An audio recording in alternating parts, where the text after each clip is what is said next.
ओम शांति। आज 22 मई 2025 मीठी बाबा की साकार मुरली।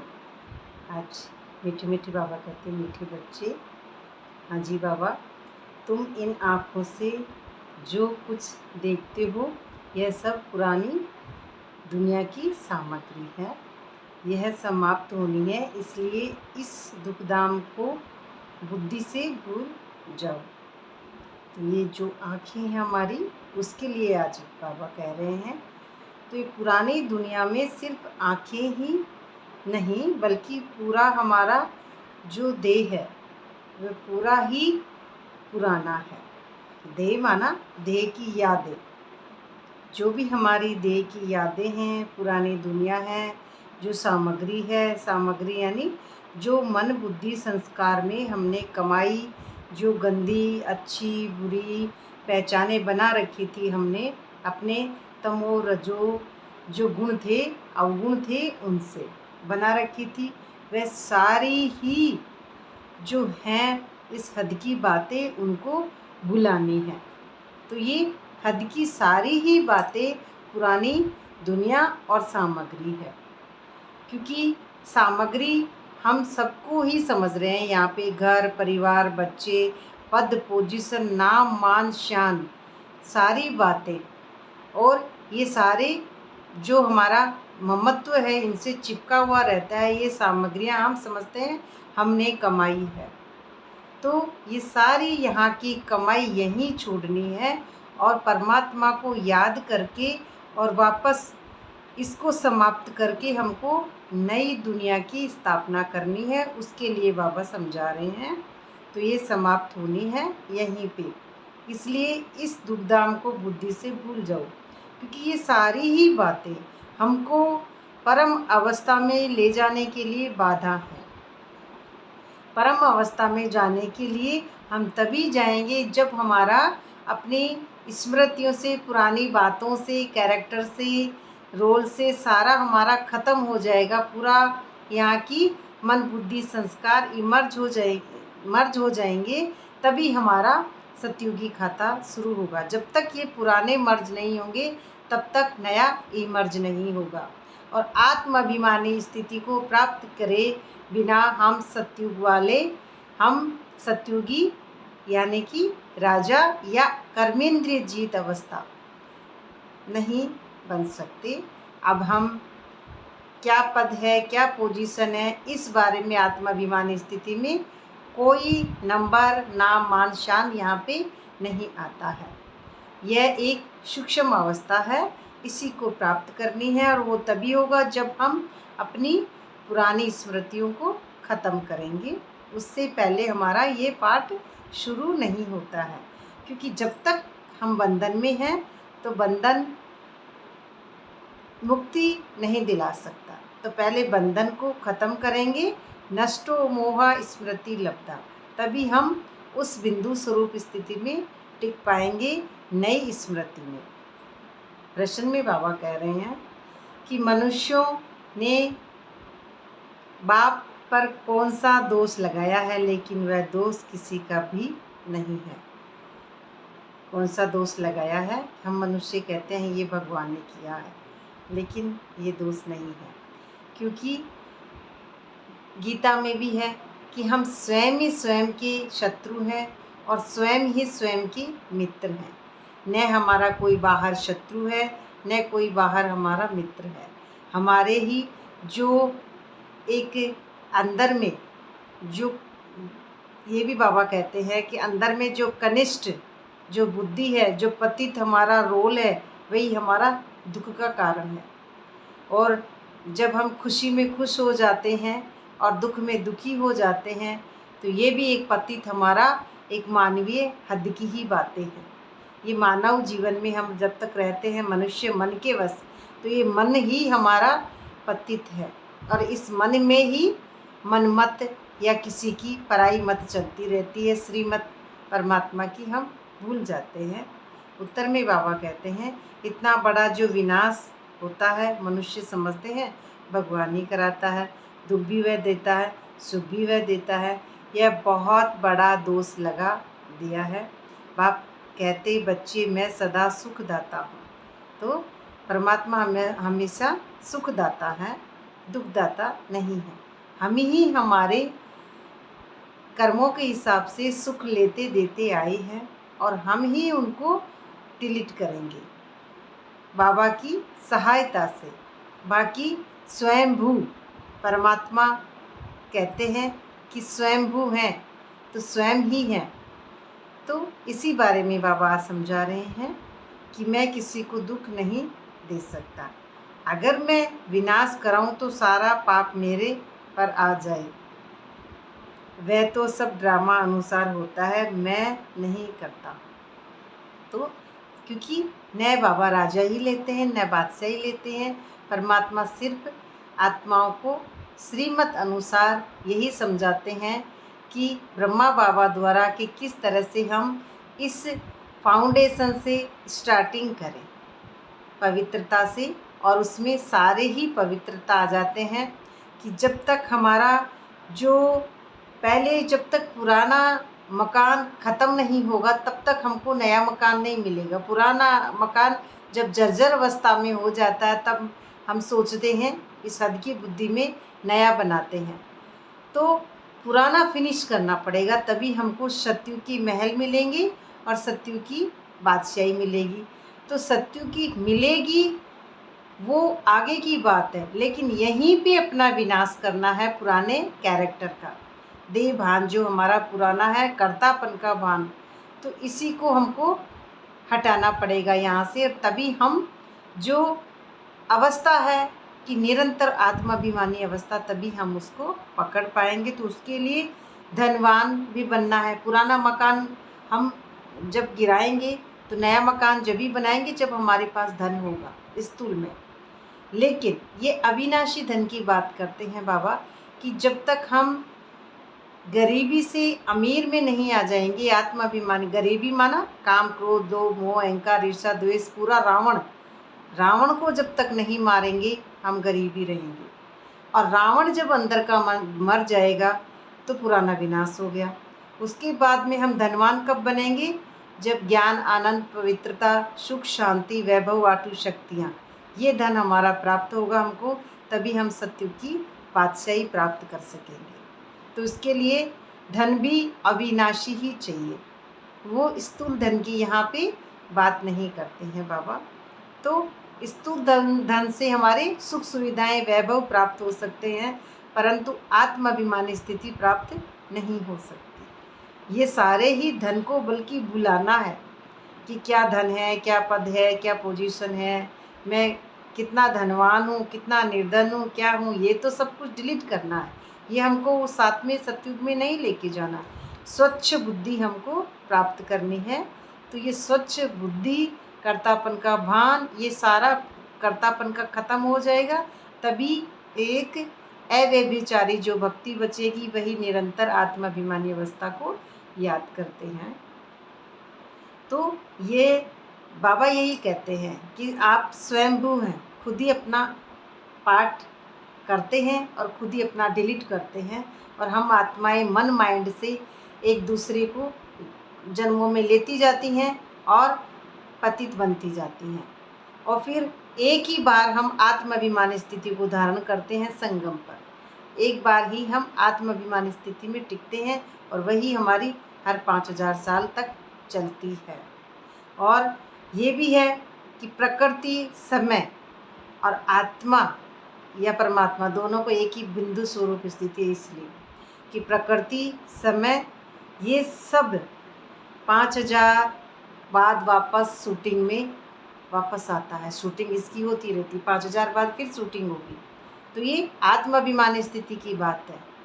कैरेक्टर की बात ये है कि 5000 साल की बात करते हैं ना, कैरेक्टर के लिए वो नहीं है, सिर्फ आत्माभिमानी स्थिति के लिए ही ये अवस्था बाबा बताते हैं कि हर 5000 साल बाद में यही अवस्था वापस बच्चों को प्राप्त करनी है। गीत में बाबा कहते हैं रात के राही थक मत जाना। तो सुबह तो कभी आएगी ना, थकेंगे तो सुबह ज़रूर आएगी, थक मत जाना, क्योंकि थक जाएंगे तो हमारी सुबह आएगी नहीं, सुबह सो जाएंगे। अगर रात भर चलते हैं तो यही बाबा कहते हैं, थक मत जाना। तो क्या करना है, सूर्य भी अपनी बुद्धि में जगाना है, दिव्य ज्योत सूर्य की। और राखी के लिए भी बाबा आज कहते हैं कुछ कुछ पॉइंट ले रहे हैं। तो राखी पवित्रता की राखी बांधते हैं। तो पवित्रता की राखी है क्या?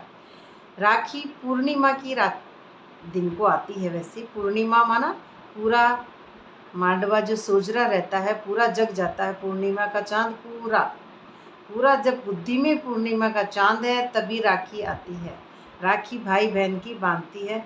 लेकिन यहाँ पर राखी का अस्तित्व अलग है। यहाँ पे हमको यही समझाते हैं कि जैसे राजा बलि, जो राजा बलि थे उनको वामन ने कहा था कि मुझे तीन पैर पृथ्वी चाहिए। तो 3 पैर पृथ्वी में आकाश पाताल सब माप लिया था। फिर उन्होंने कहा अब तीसरा पैर कहाँ रखूँ? 2 में माप लिए थे आकाश पाताल।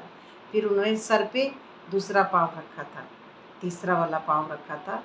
2 तो आकाश पाताल और तीसरा सर पे। फिर वो पाताल में चले गए थे राजा बलि। वहीं पे फिर विष्णु का साक्षात्कार होता है और लक्ष्मी भी वहाँ पे आती है। तो ये संपूर्ण जब अवस्था होती है तभी ये बुद्धि में पूर्णिमा का चांद निकलता है।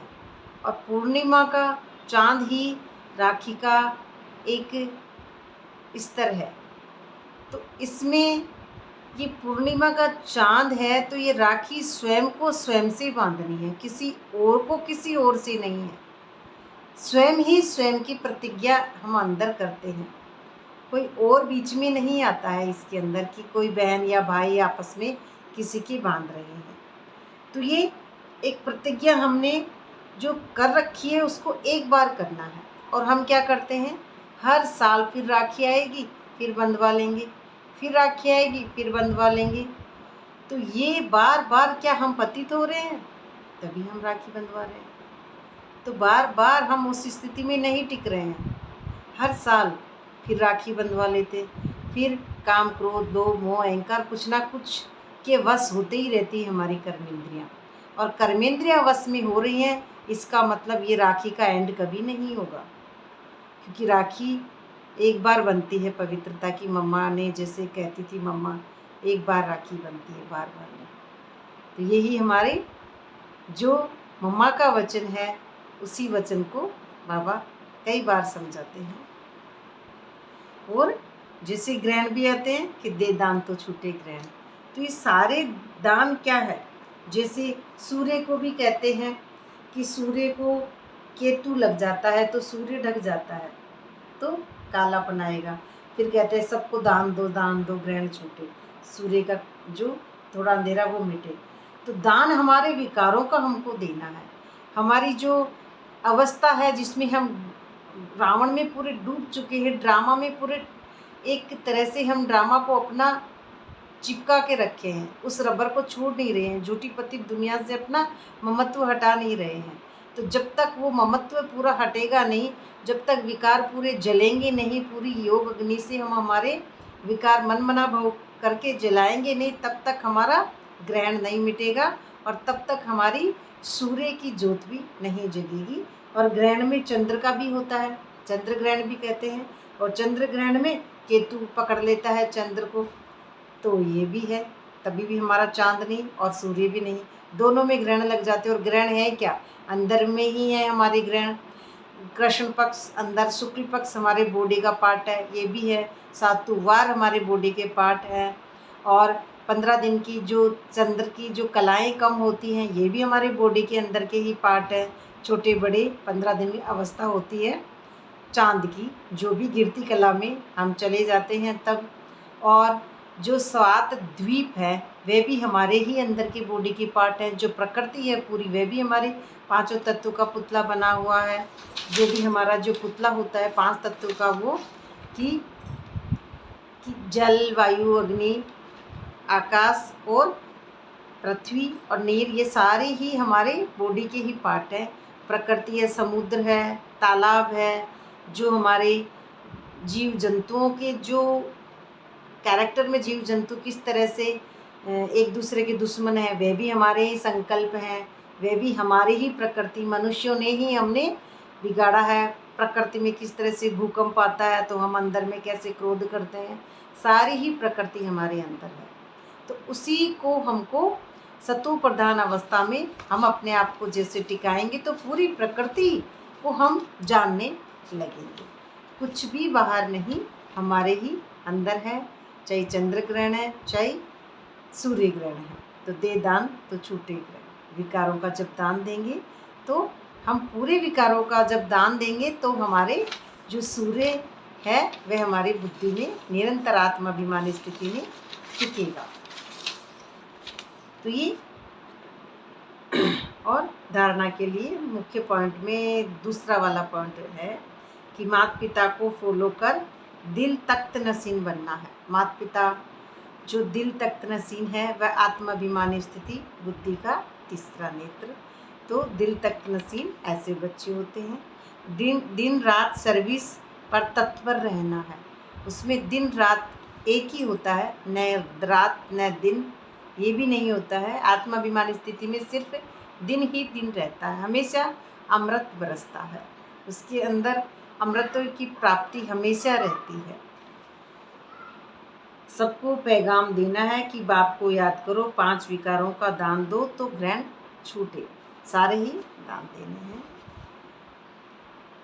और वरदान आज नहीं, सिर्फ स्लोगन, प्राप्तियों को याद करो तो दुख व परेशानी की बातें भूल जाएंगी, क्योंकि प्राप्तियां हमारी हैं, गुण और शक्तियां परमात्मा की। जैसे सारे ही हमारे जो डायमंड स्वरूप स्थिति है, स्वर्णिम दुनिया की है, वही हमारी प्राप्ति है। अव्यक्त इशारे में बाबा कहते हैं रूहानी रॉयल्टी और प्योरिटी की पर्सनैलिटी धारण करो।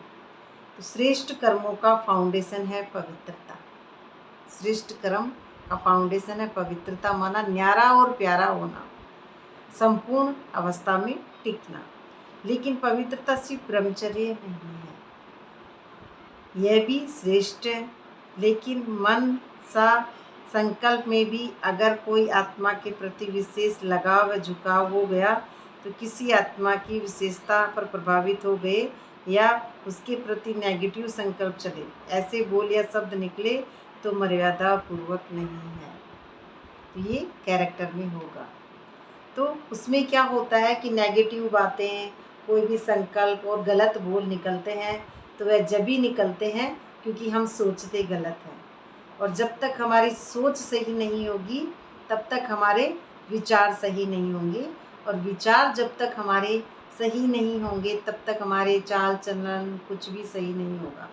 तो ये सारे ही कैरेक्टर की बातें जो लाइन में नीचे आई है, तो मर्यादा पूर्वक नहीं है। हमारी मर्यादा है कि हम आत्माभिमानी स्थिति में टिकें और सभी को एक ही स्मृति में देखें। पवित्रता जो शुरू में आई है कि श्रेष्ठ कर्मों का फाउंडेशन है पवित्रता, कि सत्य को सत्य से देखें, किसी के भी कैरेक्टर को या रोल को नहीं देखें, सबको बराबर एक स्मृति में देखें, सिर्फ सूक्ष्म अवस्था में। तो इसके अंदर किसी को गलत बोलना और गलत सोचना नहीं होता है। तो यही बाबा कह रहे हैं। तो उसको भी पवित्रता नहीं कहेंगे, कि कह देते हैं कि गलत शब्द मेरे मुंह से निकल गया, वैसे मैं बहुत अच्छी हूँ। लेकिन अच्छा इस दुनिया में कोई भी नहीं है, ये शरीर अच्छा नहीं होता है, अच्छा सिर्फ आत्मा और परमात्मा होते हैं। ये कैरेक्टर की बातें अच्छी नहीं है, क्योंकि आत्माभिमानी स्थिति में कुछ भी नहीं बचता है, केवल सूक्ष्म अवस्था बचती है। और यही बाबा हमको समझाते हैं कि हम पवित्रता को ही समझें। इस तरह से मुख से गलत जब भी निकलता है जब हम किसी के बारे में गलत सोचते हैं। तो ये थी आज की बाबा का कुछ मुख्य पॉइंट। इसमें यही बाबा हमको समझाते हैं कि मेरा कुछ भी नहीं, जहाँ मेरा लग रहा है वहाँ यहाँ पे हम इस दुनिया में ही हैं, और मेरा से परे ही परम अवस्था है जो सूक्ष्म बिंदु। क्योंकि मेरा और तेरा, जहाँ मेरा है वहाँ तेरा जरूर होगा, और जहाँ मेरा तेरा दोनों आते हैं उनके बीच में गैप है, यानी रावण है। और जहाँ मेरा भी ना बचे, तेरा भी ना बचे, जहाँ सिर्फ बिंदु स्वरूप स्थिति हो, क्योंकि वन नहीं होगा, सिर्फ बिंदु ही होगा। वन के आगे अगर बिंदु जोड़ेंगे तो 10 हो जाएगा, इसलिए बिंदु ही रहेगा और बिंदु में ही सिंधु जो अवस्था है उस अवस्था के बारे में बाबा हमको समझाते हैं कि हम किस तरह से अपने अंदर के रावण को, देवभान को जलाएं, और तभी हमारे ये जो सारी जो बातें हैं दोस्त की, मनुष्य मन के बस, ये मन है यही चंचल घोड़ा है, और मन को जीते जगत जीत हमको बनना है। ओम शांति।